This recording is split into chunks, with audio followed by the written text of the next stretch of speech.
Naaresto naman ang 25 anyos na babae sa isinagawang buy-bust operation sa Malabon, habang nakumpiska naman ang mahigit 300,000 pisong halaga ng hinihinalang shabu mula sa suspect.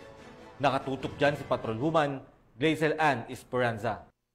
Naaresto ang mga operatiba mula sa District Drug Enforcement Unit ng Northern Police District ang isang 25 anyos na babae na kinilalang si alias Rain sa ikinasang buy-bust operation sa Barangay Tugatog, Malabon City. Si Rain ay kinilala bilang isang high-value individual na sangkot umano sa bentahan ng illegal na droga. Na-recover mula sa kanya ang 50 grams ng hinihinalang shabu na may standard drug price na 340,000 pesos.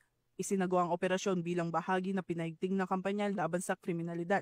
Sa ilalim ng Simultaneous Anti-Criminality Law Enforcement Operations o SACLEO, kasalukuyan naman nasa kustodiya ng mga otoridad ang suspect at inihahanda na makakaupulang kaso laban sa kanya, kaugnay ng paglabag sa Section 5 at Section 11 ng Article 2 ng Republic Act 9165 o ang Comprehensive Dangerous Drugs Act of 2002.